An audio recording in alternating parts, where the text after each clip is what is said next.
This is the incident that even to this date, it doesn't have a clear explanation or what actually happened. So far, the only thing we have about the Dyatlov Pass incident are just theories and hypotheses. That, by the way, none of them sound fully convincing, and some of the theories sound low-key out there. Even though they can sound a little wild, they could indeed explain many of the deaths of the hikers. Some of the theories involve cryptid creatures, such as local mythological beasts, kinda like Bigfoot, and also another theory heavily involves that beings from another planet might be involved in the incident, since many witnesses that were around the area and the dates of the events stated to have observed strange lights in the sky.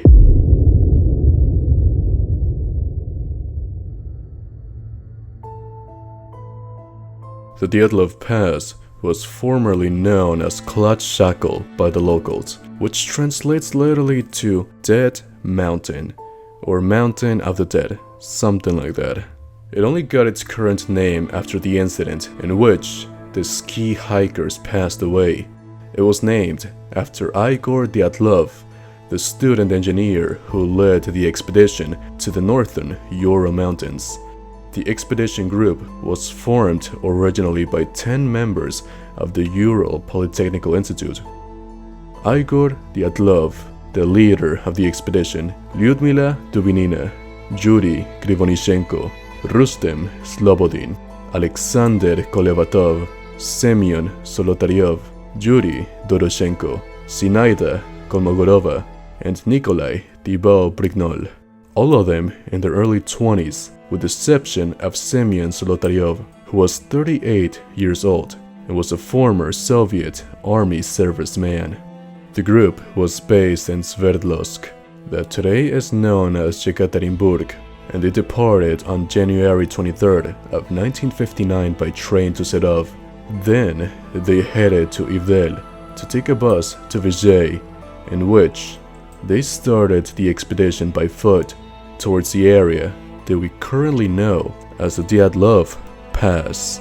Their main goal was to reach Otorten Mountain in the northern Ural Mountains, to set camp there, which was a really remote area and was considered a very challenging place to get to. Then, on January 31st, they reached an area that was near the Ospia River, and from there, they prepared to continue the expedition, this time heading towards Otorten.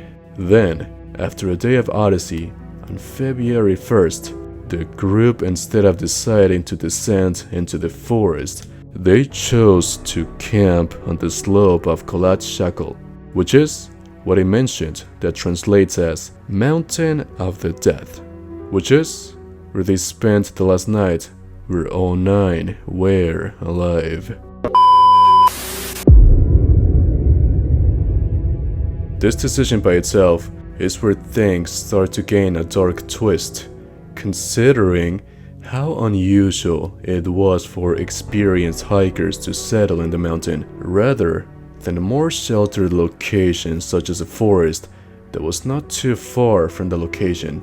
It doesn't really make much sense when you think about it. Why would you set camp in the mountain slope with an extreme weather going on instead of simply taking shelter in the forest? Some of the theories say that it was because they were trying to stay on course of the route, and that would make sense considering that because of the weather, they were already running a little behind on time. Either way, once they settled here, they did the usual routine when you take a stop on an expedition. You cook, you eat, you rest, etc. Although, this might have been the last moves that the group did before the tragedy. And here is where we enter the abyss, where the events that still don't have a clear explanation happened. Pay attention. Sometime during that day, between the night of February 1st and the early morning February 2nd, I'm talking about 12 a.m., 1 a.m., maybe a little later. Okay, so in between those timestamps, something happened. Something made the hikers leave their tent. And for the remains of the campsite that were found later, we can say that whatever happened that night was so unusual that the evidence found is hard to connect to come to a conclusion. And listen, the tent was found collapsed and cut open from the inside, meaning that they had to rip it off to get out, and most of their stuff, such as clothes, shoes, food, supplies, were still inside the broken tent, meaning that they had to leave in extreme urgency.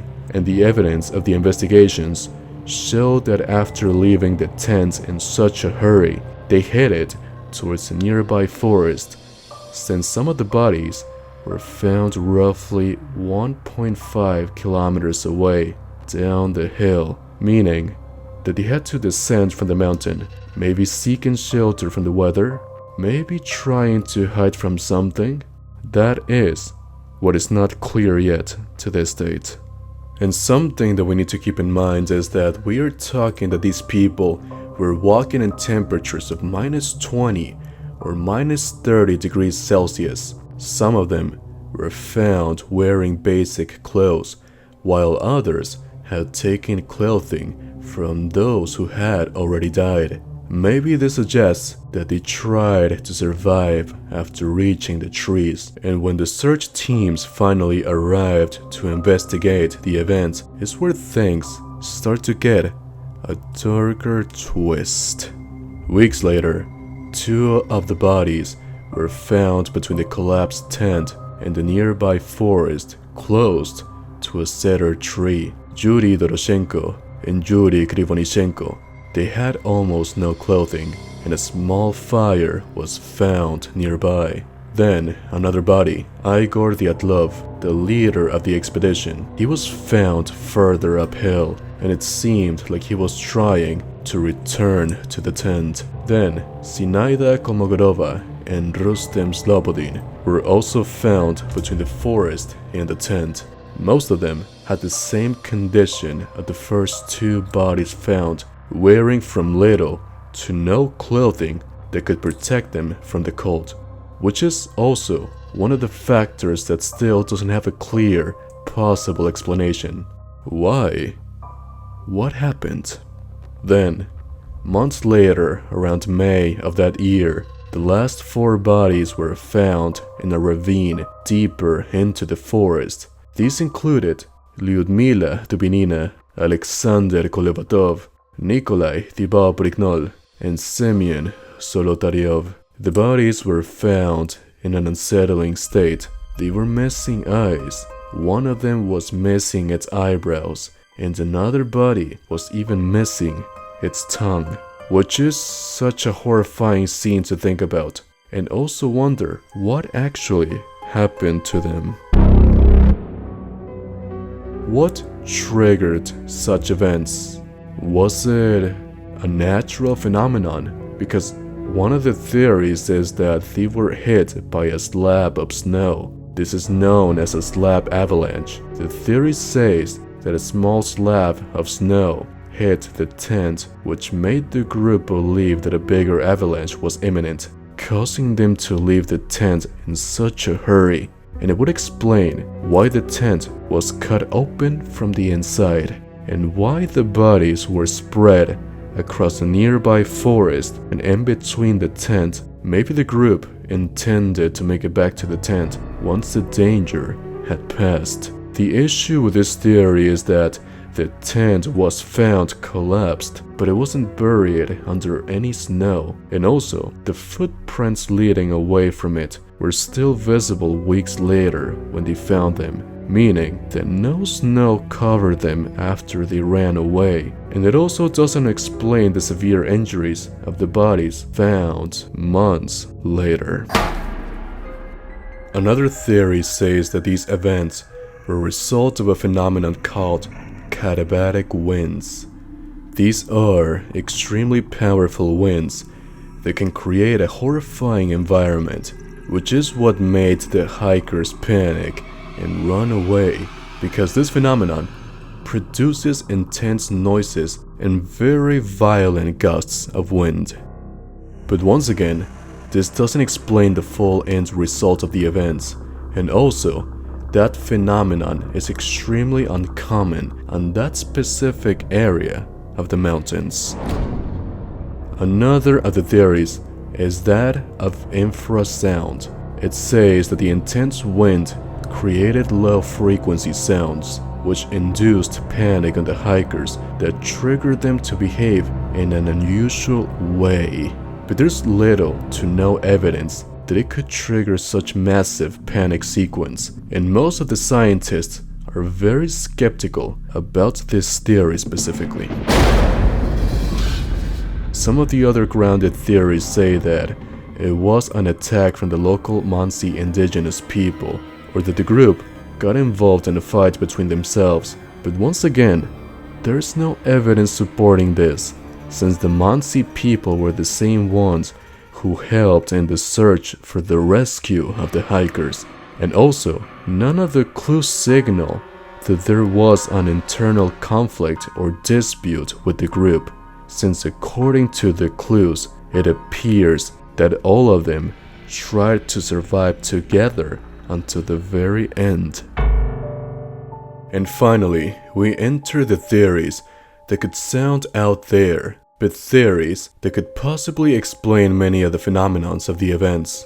First, let's talk about the hypothetical creature, similar to the Yeti.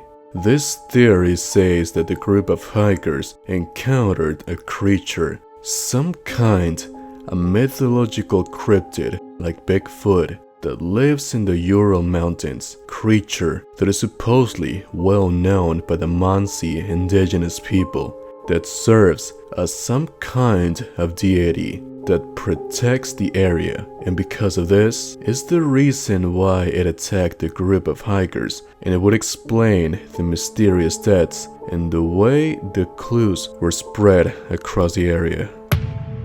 Another theory says that the Soviet military was running experiments in the area, maybe trying out some kind of new weapon, considering the age in which this happened, and that this is what caused the events that made the group of hikers to suffer a strange and dark ending.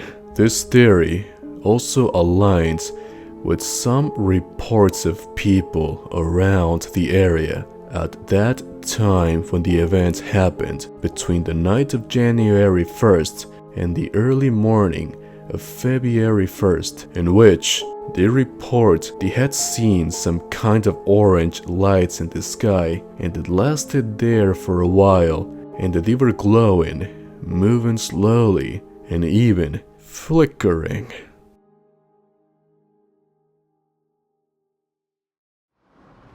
And finally, we reached the most incredible, but also a theory that could explain some of the mysteries of the events. And this is that some kind of being, or beings from another planet, are the responsible of the clues that the rescue team was able to find. It would explain why the hikers ripped open the tent from inside. It would also explain why they left in such a hurry, the enough urgency to leave everything behind, including clothing that could protect them from the extreme cold weather of the mountains. And as brutal as it sounds, it would also explain why some of the hikers were found at different heights of the mountain. And as dark and twisted this might sound, it would also explain why some of the members were found with such severe injuries on their face, and this also would explain the many reports of sightings of yellow and orange orbs of light in the sky made by many other hikers, locals, and service people like militaries and weather station personals, and also Another detail I didn't mention before is that some clothing from the hikers, some studies made on them revealed that these garments had a certain level of radiation, which it was completely unusual for the conditions in which happened. And guess what? This theory of the beings from another planet could also explain that. But once again, this is just another hypothesis, although it is not completely discarded. So now I would like you to tell me, what do you think had actually happened? Because the possibilities are endless. No theory so far has been satisfying enough to explain everything found in the Ural Mountains that now is called the Dyatlov Pass after this incident. And the reason why the rescue team took so long to start the search was mainly because Igor Dyatlov was supposed to send a letter to their base on February 12th, signaling that everyone and everything was okay after the expedition. But the Institute people were already expecting delays on that message, since it was a common thing to happen, especially in such extreme expeditions like this one of the now called Dyatlov Pass.